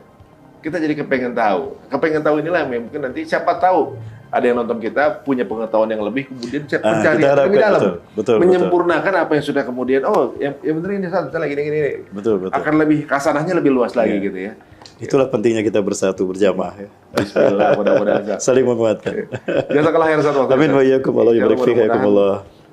Dimudahkan lagi langkahnya ke sini, Ustaz. Sama-sama, Mas Ali juga sama-sama dimudahkan dan kita dilindungi Allah semua ya. Amin ya rabbal alamin.